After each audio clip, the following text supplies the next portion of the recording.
Hello friends, मुझे उम्मीद है आप लोग खैरियत से होंगे। आज केमिस्ट्री का टॉपिक लेके आया हूँ जो कि इक्विलिब्रियम कांस्टेंट और इसके यूनिट्स के हवाले से है।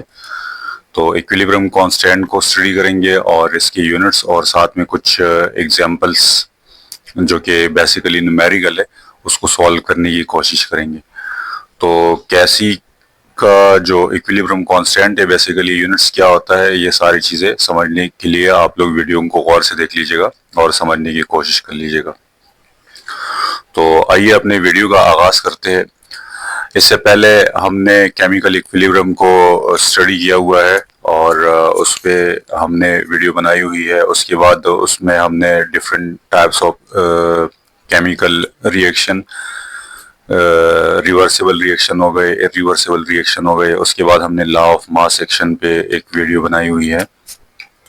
तो ये इस चैप्टर का आखिरी टॉपिक है, इक्विलिब्रियम कांस्टेंट। तो पिछले वीडियोस में, पिछले लेक्चर में हम ये बात बता चुके हैं कि फॉरवर्ड रिएक्शन जब बराबर हो जाए बैकवर्ड रिएक्शन के तो एक इक्विलिब्रियम इस्टेब्लिश हो जाता है। तो उस इक्विलिब्रियम जब इस्टेब्लिश हो जाता है तो इक्विलिब्रियम कांस्टेंट जो है वहां पे काम करता है। तो जो इक्विलिब्रियम कांस्टेंट है उसकी कुछ कैरेक्टरिस्टिक्स है वो समझने की कोशिश कर लीजिएगा। पहला पॉइंट है कि कैसी ओनली वर्क्स इन इक्विलिब्रियम। ये यानी जब इक्विलिब्रियम एस्टेब्लिश हो जाए तो इक्विलिब्रियम में कैसी जो है वो काम करेगा। यानी अगर हम इक्विलिब्रियम कांस्टेंट को फाइंड आउट करने की कोशिश करेंगे तो हमारे पास जो गिवन इक्वेशन होगा वो भी इक्विलिब्रियम के फॉर्म में होगा, यानी एट इक्विलिब्रियम होगा। और भी कुछ बातें ये वन बाय वन पॉइंट्स पढ़ते हैं। It represent the equilibrium concentration of the reactant and product in mole per dm cube। ये कैसी का जो जो हम कंसंट्रेशन को रिप्रेजेंट करते हैं तो ये मॉल पर डीएम क्यूब में रिप्रेजेंट करते हैं। कैसी is independent of reactant and product concentration. तो ये इक्विलिब्रियम कंसंट्रेशन को कंसीडर करता है जबकि रिएक्टेंट और प्रोडक्ट के कंसंट्रेशन से इंडिपेंडेंट होता है। कैसी वेरीज विद टेम्परेचर। तो टेम्परेचर के साथ ये वेरी करता है। टेम्परेचर के साथ कैसे, क्योंकि टेम्परेचर के साथ जो है आपका रेट ऑफ रिएक्शन जो है वो वेरी करता है। सही है। तो फॉरवर्ड और बैकवर्ड दोनों तरफ इक्वेशन जो है वो मूव कर सकता है। तो इस वजह से कैसी जो है ये टेम्परेचर के चेंज होने से चेंज हो जाता है, वेरी हो जाता है। ठीक है। कैसी is a balance chemical equation coefficient. In a balanced chemical equation, each reactant and product has a concentration equal to its coefficient। अच्छा, एक चीज और समझ लीजिएगा कि जो आपको गिवन इक्वेशन होगा केमिकल इक्वेशन, तो वो बैलेंस केमिकल इक्वेशन होना चाहिए। ठीक है। अगर वो बैलेंस केमिकल रिएक्शन नहीं है या इक्वेशन नहीं है और आप कैसी को सॉल्व करने की, इसकी वैल्यू या यूनिट फाइंड आउट करने की कोशिश करेंगे तो आपका आंसर कभी सही नहीं आएगा। तो जब भी आप कैसी मालूम करते हैं तो सबसे पहले जो आपको रिएक्शन गिवन होगा उसको आप बैलेंस करें। ये बैलेंस से मुराद ये है कि रिएक्टेंट साइड पे जो भी एटम्स उसमें पार्टिसिपेट करते हैं तो number of atoms must be equal to the number of atom on product sides. ठीक हो गया। ये अभी हम वन बाय वन एग्जांपल में देखेंगे। कैसी रिप्रेजेंट इक्विलिब्रियम पोजीशन। इफ कैसी is larger than 1 the reaction is forward. If Kc is less than 1, the reaction is a reverse reaction। अच्छा, अब ये पॉइंट देख लीजिएगा कि अगर आपके पास Kc की वैल्यू 1 से ज्यादा है तो रिएक्शन क्या होगा, फॉरवर्ड रिएक्शन होगा। Kc 1 से लेस है तो आपके पास रिवर्स रिएक्शन होगा। ये भी Kc से आप ये भी पता लगा सकते हैं कि फॉरवर्ड रिएक्शन है, बैकवर्ड रिएक्शन है। ठीक है। Remember that equilibrium constant Kc is a ratio of reactant to products that is utilized to define chemical behavior। तो ये तो आपको मैंने पहले फार्मूले में बताया हुआ है कि ये क्या एक रेशो है, किस रिएक्टेंट और प्रोडक्ट के कंसंट्रेशन के माबैन। ये फार्मूला भी है और आप लोग इससे पहले ये समझ चुके हैं।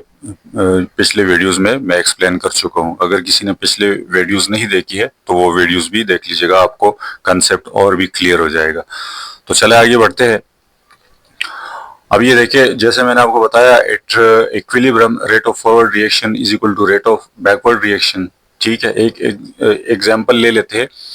An equal number of moles on both sides of the equation has no units in Kc because Kc expression uses concentration unit that cancels. देखिए ये कहता है कि अगर आपके पास यहाँ पे इसके number of moles reactant side पे बराबर हो number of mole product side के, तो कैसी का फिर कोई यूनिट नहीं होगा। अब यहाँ पे देखिए ये 1 मोल है और ये 1 मोल है, 2 मोल हो गया, ये भी 1 मोल है और ये भी 1 मोल है, तो 2 मोल हो गया। तो 2 मोल जो है रिएक्टेंट साइड्स पे है और 2 मोल जो है वो प्रोडक्ट साइड्स पे है, तो 2 को कैंसिल कर देगा तो कोई यूनिट नहीं होगा। ठीक हो गया। The unit of concentration is mole पर डीएम क्यूब, ये मोल पर डीएम क्यूब है। ठीक है, आप मोल पर लीटर भी ले सकते हैं।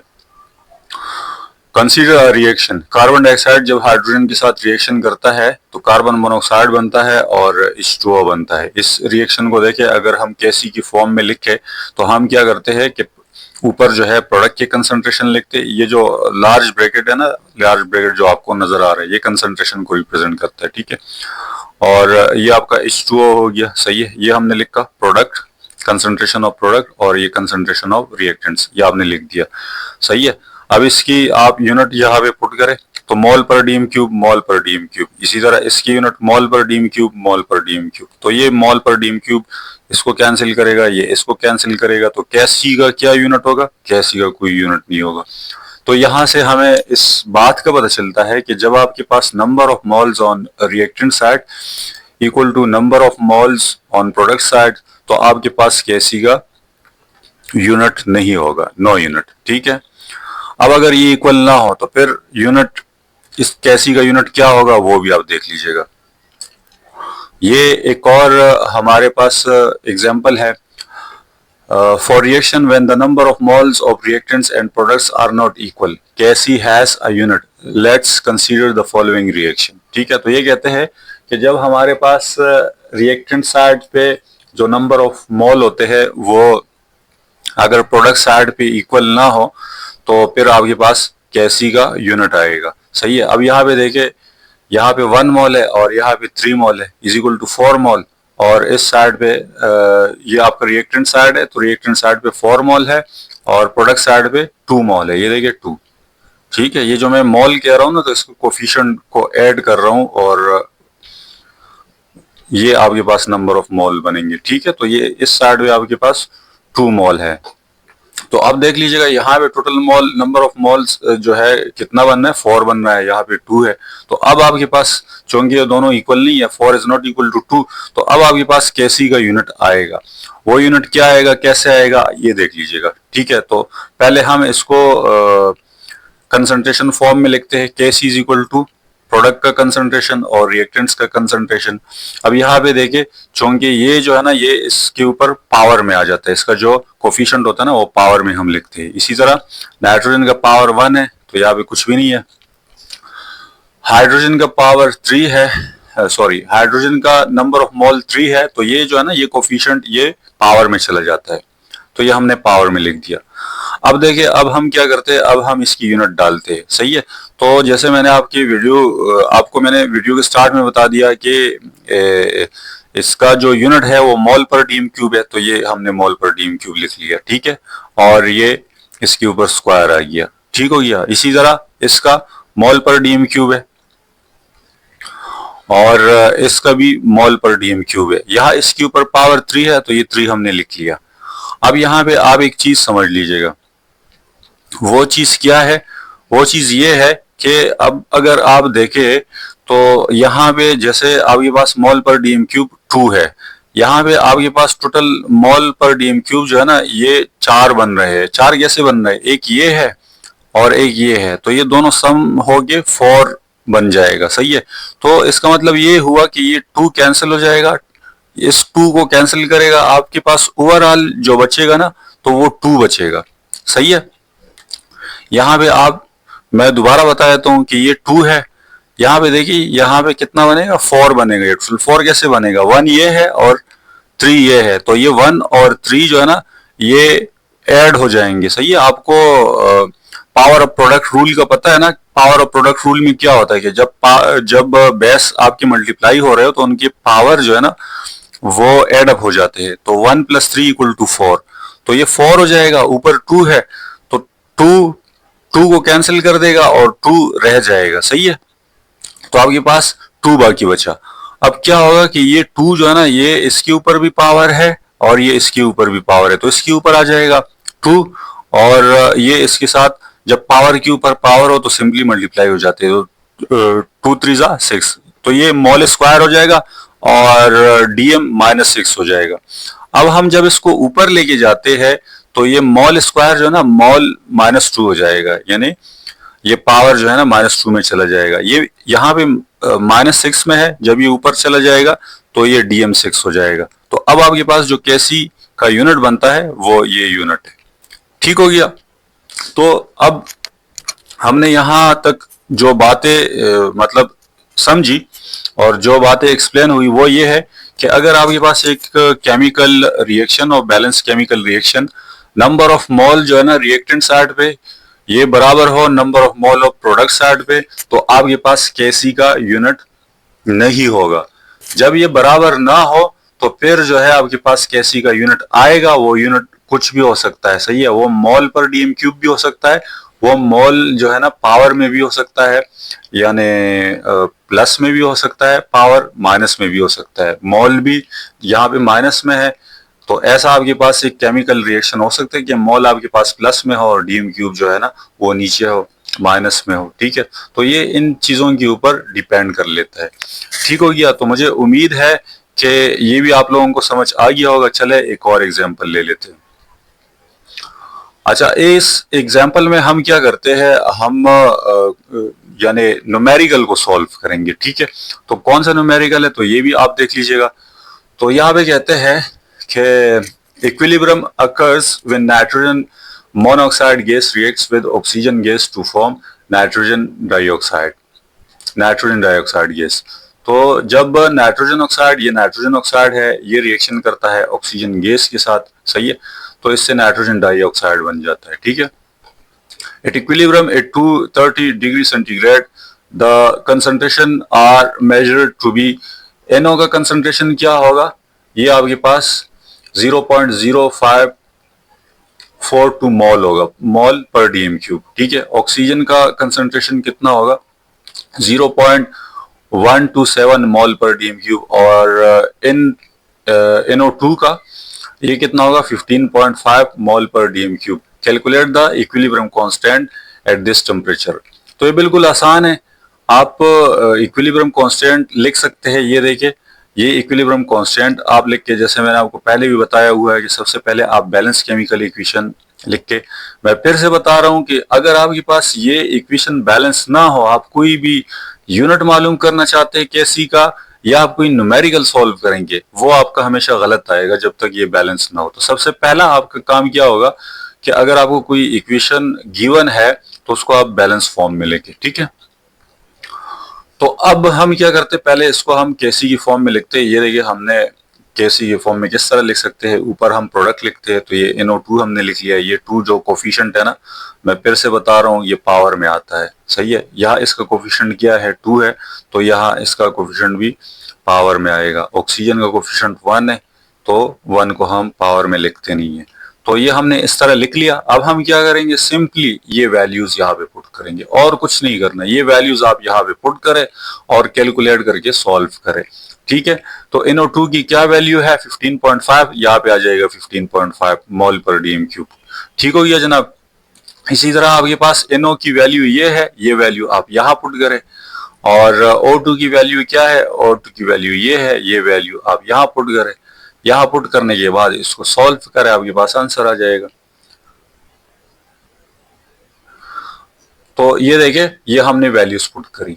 जब हमने ये वैल्यूज पुट करी, सही है, तो आपके पास ये आंसर आ जाएगा, केसी का ये आंसर आ जाएगा। ये कैलकुलेटर के थ्रू आप कर सकते हैं। अच्छा, यहाँ पे एक चीज और भी आप जहन में रख लीजिएगा कि ये जो स्क्वायर है ना, ये स्क्वायर इसके ऊपर भी आएगा, ठीक है। तो 15.5 का आप क्या लेंगे, स्क्वायर लेंगे, ठीक है। और इसी तरह ये मॉल स्क्वायर हो जाएगा और DM-6 हो जाएगा। इसी तरह ये स्क्वायर जो है, यहाँ इस वैल्यू का आप स्क्वायर लेंगे, ठीक है। और इसी तरह यहाँ पे चूंकि स्क्वायर नहीं है, ये वैल्यू ऐसी ही रहेगी। तो फिर आप जब इसका स्क्वायर मालूम कर लेते हैं तो इन दोनों को पहले आप क्या करें, मल्टीप्लाई करें। इसका जो भी रिजल्टेंट आता है, तो इसका जो रिजल्टेंट आता है 15.5 का, जब आप स्क्वायर लेंगे तो ये value divided by this value, तो इस वैल्यू से जब आप डिवाइड कर लेंगे तो आपके पास 6.44 इंटू 10⁻5 आ जाएगा। सही है। अब यहाँ पे देखिए मॉल इनवर्स, ये मॉल इनवर्स कैसे बनता है मैं बताता हूँ आपको। यहाँ पे आपके पास मॉल स्क्वायर बनेगा। सही है। आपके पास मॉल स्क्वायर ये बनेगा और मॉल ये, तो आपके पास मॉल के ऊपर पावर 3 आ जाएगा, ऊपर पावर 2 है, नीचे पावर 3 हो गया, तो 2 को कैंसिल कर देगा और 1 बाकी बचेगा, यानी नीचे मॉल बचेगा, ऊपर कुछ भी मॉल नहीं बचेगा, नीचे मॉल बचेगा। सही है। तो वो मॉल जब ऊपर जाएगा तो मॉल इनवर्स हो जाएगा। अब यहाँ पे आप डीएम क्यूब को देंगे, डीएम क्यूब यहाँ पे आपके पास ये -6 हो जाएगा, ये -6 हो जाएगा, तो ये -6 इसके साथ कैंसिल हो जाएगा और ये डीएम -3 जो है, पावर -3 जो है ऊपर जाके तो डीएम क्यूब हो जाएगा। तो यूनिट भी आपको पता चल गया। तो बिल्कुल आसान है, जस्ट सिर्फ आपने कैलकुलेट करना है कैलकुलेटर से और आप इसका आंसर मालूम कर सकते हैं। तो ये भी आसान है। चलो एक और एग्जांपल को ले लेते हैं। सही है। तो ये आपके पास एक और एग्जांपल है, a reaction takes place between iron and chloride ion as, ये आपका क्लोराइड, ये आयरन है, आयरन और ये क्लोराइड है। तो आयरन और क्लोराइड आयन जो है जब ये रिएक्शन करते हैं तो FeCl4 बनाते हैं। सही है। आयरन क्लोराइड बनाता है। तो equilibrium the concentration are measured to be, iron concentration क्या होगा 0.2 मोल पर डीएम क्यूब और क्लोराइड आयन का कंसंट्रेशन क्या होगा 0.28 मोल पर डीएम क्यूब। ठीक है।